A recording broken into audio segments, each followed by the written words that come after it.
Licen, buenas tardes. ¿Cómo están? Buenas tardes. Bien, bien. ¿Cómo están? Buenas tardes.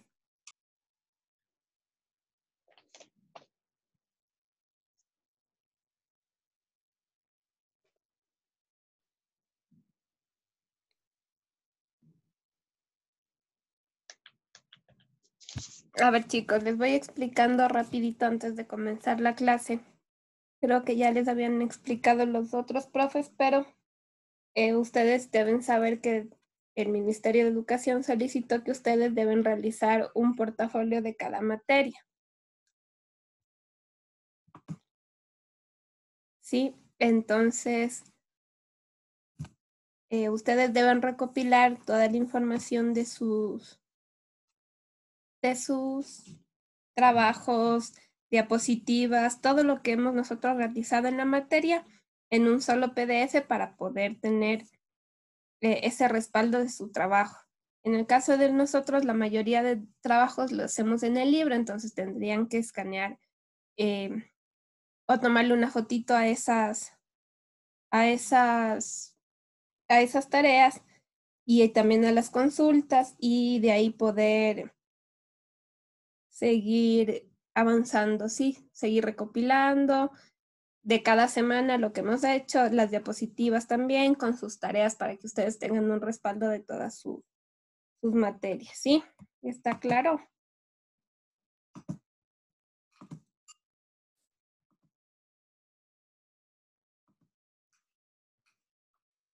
Ahí están viendo mi pantalla, ¿sí? ¿Todos?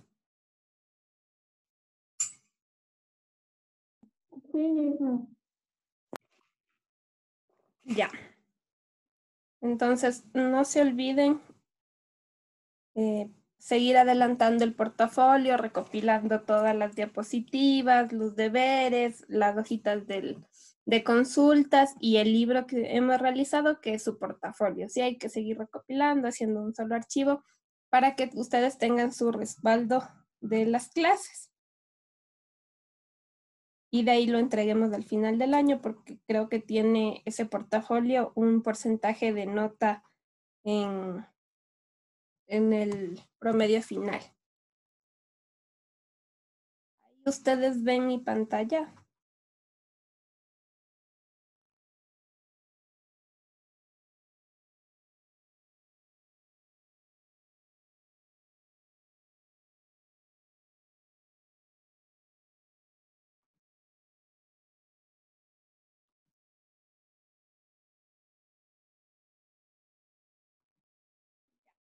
Estamos viendo ahí todos la pantalla, ¿verdad?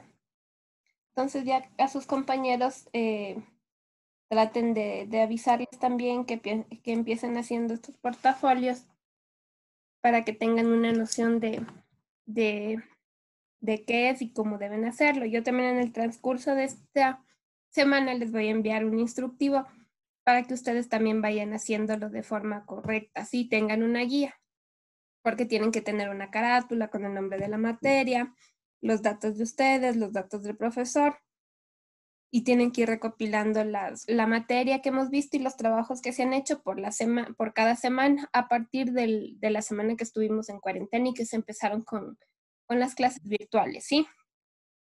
Entonces hay que hacer eso, hay que estar pendientes, empezar a hacer con tiempo porque tienen que hacer de todas las materias y es un trabajo medio larguito, pero hay que hacer para que ustedes puedan respaldar su trabajo. ¿Tienen alguna pregunta? Si no, para continuar con la clase.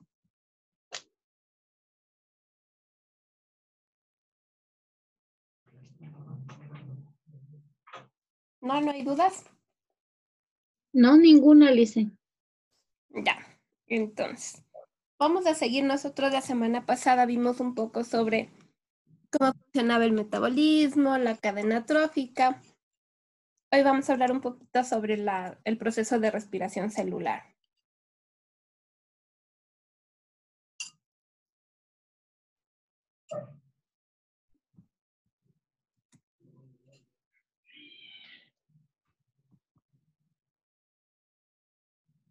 Ya.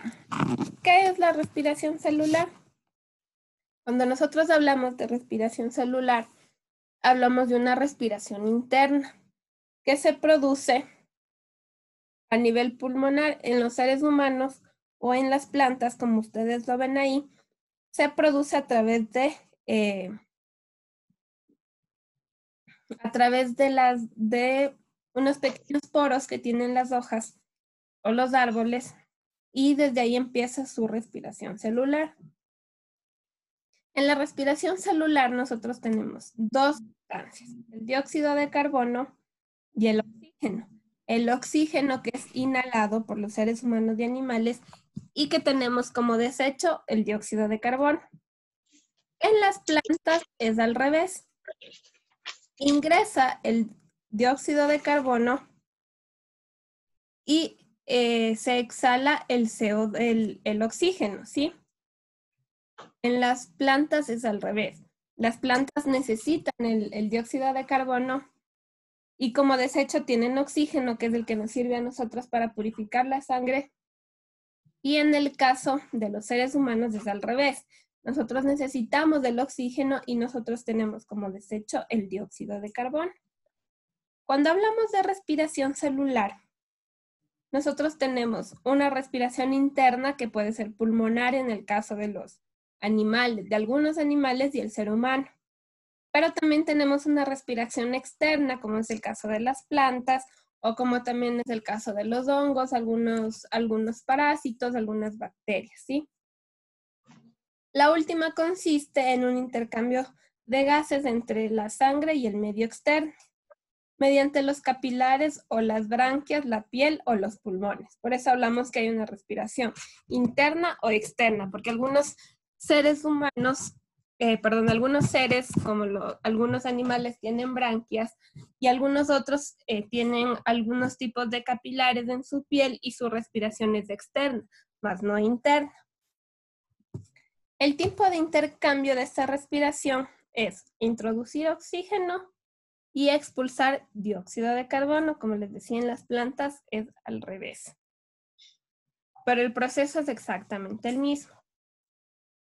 La respiración celular es un proceso por el cual se obtiene y se aprovecha energía contenida en la materia orgánica. Recuerdan que nosotros cuando veíamos el catabolismo y el anabolismo, decíamos que se absorbe materia orgánica externa para sintetizarla, hacerla más pequeña y poder utilizar esa energía orgánica como recursos orgánicos y poder tener como resultado energía, que era la ATP, para poder realizar las actividades. Y teníamos como desecho CO2 y agua. ¿Recuerdan eso en el proceso que vimos anteriormente en el catabolismo y el anabolismo y el catabolismo? ¿Sí? Eso estaba claro. De eso se trataba también la respiración celular. Por medio de materia orgánica o materia inorgánica, sintetizarla para la obtención de energía. Las células vegetales en el proceso de respiración celular tienen un lugar a partir de la glucosa. ¿Se acuerdan que yo les decía que la principal sustancia que se utilizaba era la glucosa, que era el C6H12O6, que se obtiene en la fotosíntesis? Y en las células animales se lleva a cabo a partir de glucosa íntegra que tenemos en los alimentos. Las plantas, por medio de la fotosíntesis, tienen la glucosa o el C6H12O6, o también conocida como azúcar. Pero en los seres humanos y animales, nosotros la obtenemos por medio de lo que nosotros consumamos, de nuestro alimento. Ahí podemos obtener la glucosa. En ambos tipos de célula, el proceso se desarrolla con las mismas características y el mismo objetivo, que es la obtención de energía, o también conocido como el ATP, el adenosín trifosfato. El ATP es una molécula que almacena la energía útil y sirve como combustible en las actividades de la célula, mientras que el CO2 que se produce es eliminado hacia afuera de la célula. Es lo que yo les decía, nosotros consumimos los alimentos, obtenemos energía y una vez que utilizamos de esa energía, otra la reservamos y el desecho que tenemos es en CO2 y agua. Este CO2 se lo elimina del cuerpo porque es un gas que no nos favorece a los seres humanos, animales. En el caso de las plantas, el CO2 es el que ellas utilizan para poder sintetizar el carbono, pero en los seres humanos y animales no lo necesitamos, que es en el proceso que vemos acá. Nosotros introducimos oxígeno y exhalamos el CO2 o dióxido de carbono en el proceso de la respiración celular. Tanto en las células vegetales como en las células animales se tiene lugar a una ecuación química, ¿sí? Ustedes ya deben estar viendo química, pero todavía este tipo de química no, porque es una química más orgánica. Esa ustedes la visualizan en tercero de bachillerato. Pero ¿qué es lo que se hace? Se utiliza la glucosa más el oxígeno, ¿sí? Nosotros tenemos aquí el 6 porque igualamos una ecuación. Salud. Ay, perdón. Entonces, nosotros se iguala una ecuación, no sé si ya han visto, la igualación de ecuaciones por tanteo o por simple inspección. Entonces, se iguala la ecuación. Una vez igualada la ecuación, nosotros tenemos tres productos. Tenemos dióxido de carbono, que es un producto de desecho. Tenemos agua, que también es un producto de desecho. Y tenemos el ATP. El ATP es... ¡Ey! ¿Por qué me golpea? Apaguemos los micrófonos, ¿ya? El ATP es la energía que nosotros tenemos para poder realizar las actividades y que la célula pueda realizar las actividades en diferentes órganos, ¿sí? ¿Está claro hasta ahí? Sí, Lisen.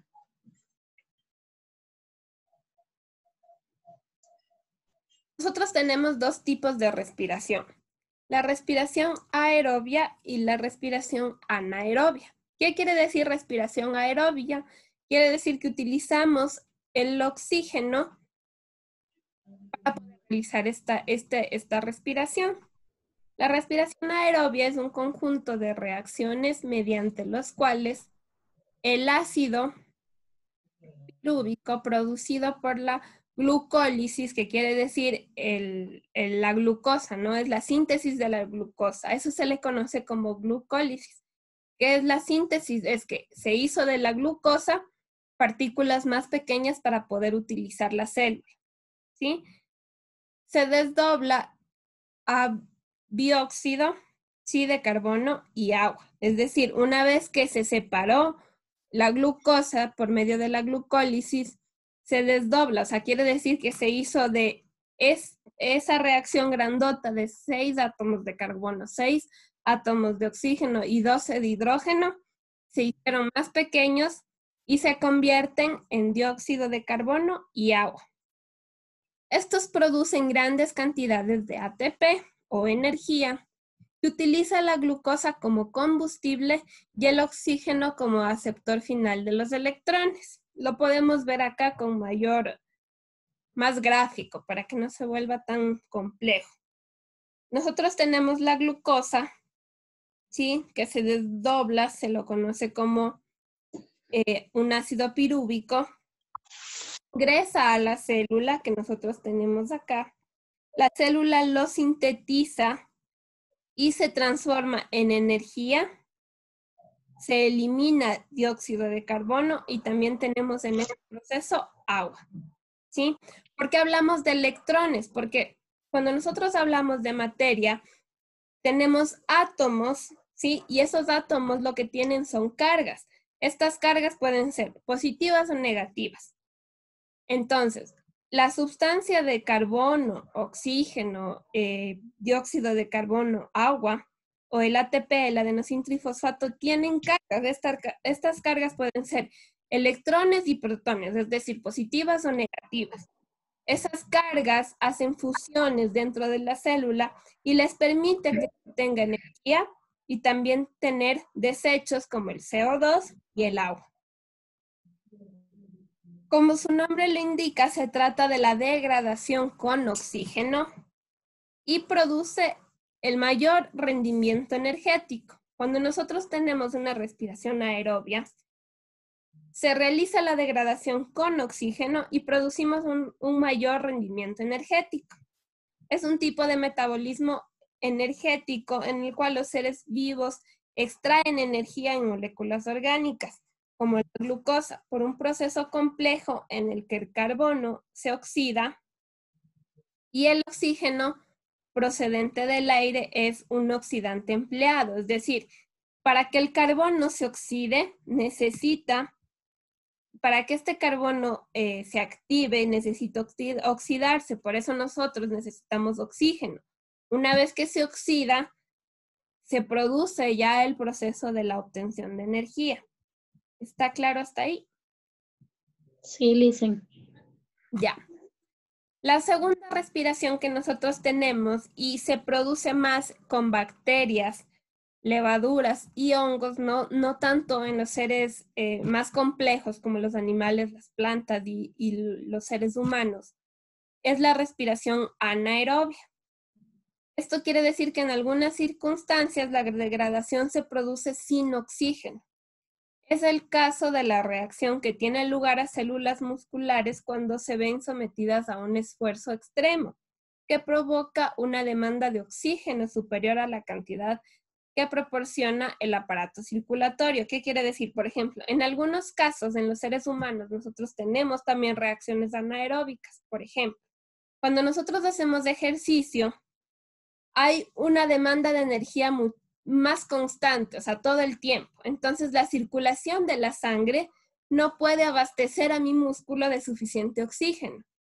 Por eso es que nos duele cuando nosotros hacemos ejercicio, porque empezamos a acumular ácido láctico en los músculos porque no hay una buena oxigenación, porque demanda de más oxígeno. Entonces ahí se produce una degradación sin oxígeno. También es el caso de la fermentación. La fermentación es un proceso en el que no utilizamos oxígeno para que se pueda realizar este proceso. El piruvato no consigue entrar a la mitocondria y se queda en el citoplasma y se transforma en lactato, es decir, en ácidos lácticos, ¿sí? Este rendimiento energético es una reacción que si tuviera lugar mediante el oxígeno, el ácido láctico ya no pudiera generar energía química en sus enlaces. Es decir, si nosotros utilizaríamos oxígeno, ya no existiría el ácido láctico. Este ácido láctico, ¿para qué nos sirve? Es muy importante en las actividades humanas. Por ejemplo, la fermentación es un proceso que se utiliza para hacer algunos productos químicos, como por ejemplo el alcohol, algunos tipos de sustancias alcohólicas que podemos consumir, otras que no se pueden consumir, pero por ejemplo producimos el alcohol industrial. También existe otro tipo de fermentación para producir productos lácteos, por ejemplo, como el yogur, el queso, la leche. Necesitan un proceso de fermentación para poder obtener estos productos. También nosotros tenemos la fermentación en el proceso de la levadura para realizar el pan o la cerveza. Entonces, gracias a esta respiración anaerobia, nosotros podemos obtener una fermentación, que esta fermentación se ha visto como una ayuda en la vida de los seres humanos, porque gracias a esta fermentación nosotros podemos obtener diferentes sustancias para el consumo humano. Entonces, vamos a ver un videíto, porque yo sé que esta respiración celular es muy compleja de entender. Entonces les voy a indicar un video para que ustedes tengan claro más gráficamente cómo se produce la respiración celular. Entonces vamos a ver el videito. Ya les comparto la pantalla.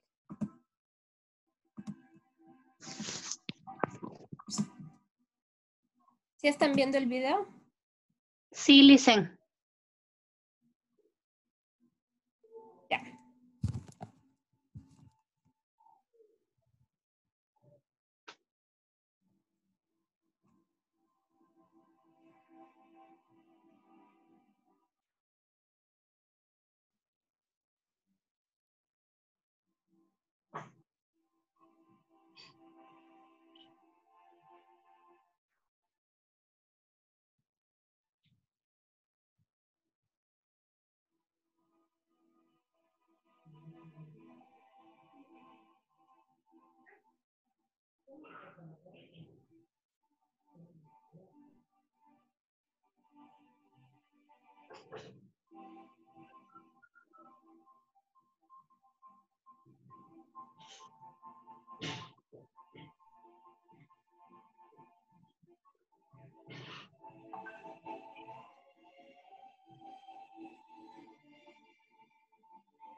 Y ahora viene el segundo.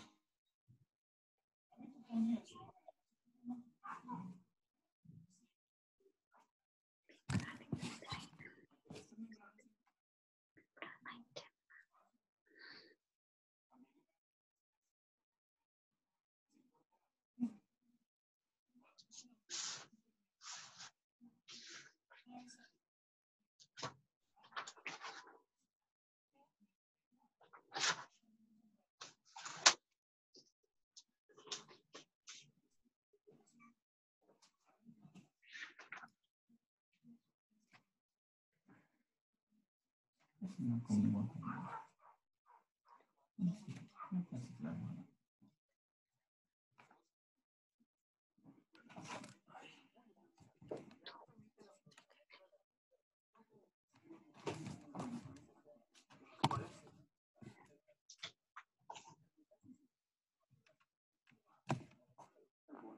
Reacciona con el ácido.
un poquito más gráfico se ve en el video, ¿no? Al inicio del video lo que ustedes ven es cómo se va transformando o cómo se va transportando el oxígeno por la sangre. Y de ahí empieza el proceso, ¿no? Ingresa el oxígeno y empieza el proceso para la respiración celular, tanto aerobia como anaerobia. Creo que con este video les queda un poquito más claro, ¿no? Es un poco más gráfico el cómo se va sintetizando la glucosa para poder transformarse en energía. ¿Les quedó claro? Sí, listen. Sí, con el video es un poco más gráfico, ¿verdad? Ajá. Ya. A ver, chicos. ¿Cuál va a ser su tarea para la siguiente semana? Van a realizar las páginas del libro la 98 y 99. El mismo proceso me van a mandar por WhatsApp o por el correo hasta antes de las 9 de la mañana del siguiente sábado. Ya saben eso. Adicional, la siguiente semana yo les voy a publicar sus notas o en el transcurso de esta semana. Creo que en el transcurso de esta semana con más seguridad para no perder la clase el siguiente sábado. Entonces les voy a publicar las notas hasta el primer parcial del segundo quimestre. Para que ustedes tengan una noción de más o menos cuánto tienen, si han presentado, qué no han presentado. Si tienen alguna duda de las notas que yo les voy a subir al grupo, me escriben por interno para que me hagan cualquier tipo de pregunta o inquietud que tengan de sus notas. Quiero recalcarles que las notas del primer trimestre están completas porque incluye el examen, que a algunos les baja muchísimo porque tienen notas súper bajas en el examen quimestral. Pero a partir de este segundo trimestre, como las clases han sido virtuales y más que nada nos enfocamos en la entrega de los trabajos, en cómo están hechos sus deberes, no hay notas bajas. Sí quiero recalcarles que en la parte de lecciones y evaluaciones, lo que yo he tomado en consideración es los aciertos que ustedes han tenido al resolver del libro. Los que tienen buenos aciertos, han hecho bien su trabajo, van a tener 10, pero hay otros que tienen 8, 7, pero de 7 no creo que baje, a menos de que no me hayan presentado los deberes, que igual están marcados con amarillo las personas que tienen las tareas incompletas. Pero la mayoría de personas está bien porque está entregándome sus tareas a tiempo y lo están haciendo de manera correcta. Entonces, no hay mayor cosa en este quimestre porque vamos a enfocarnos más en lo que ustedes entregan, pero sí va a haber una evaluación final y también va a tomarse en consideración el portafolio. Entonces, sí les pido que revisen las clases. Si tienen alguna duda, vuelvan a revisar las diapositivas del video para que les quede claro. Y si tienen alguna duda, igual me la realicen. Entonces, les voy a publicar sus notas en el transcurso de esta semana y cualquier inquietud me la hacen, ¿ya? Ya, listen. Gracias. Ya, chicos, gracias también. Que tengan una buena semana y cualquier cosa me avisan. Gracias, listen. Hasta el sábado. Hasta el siguiente sábado.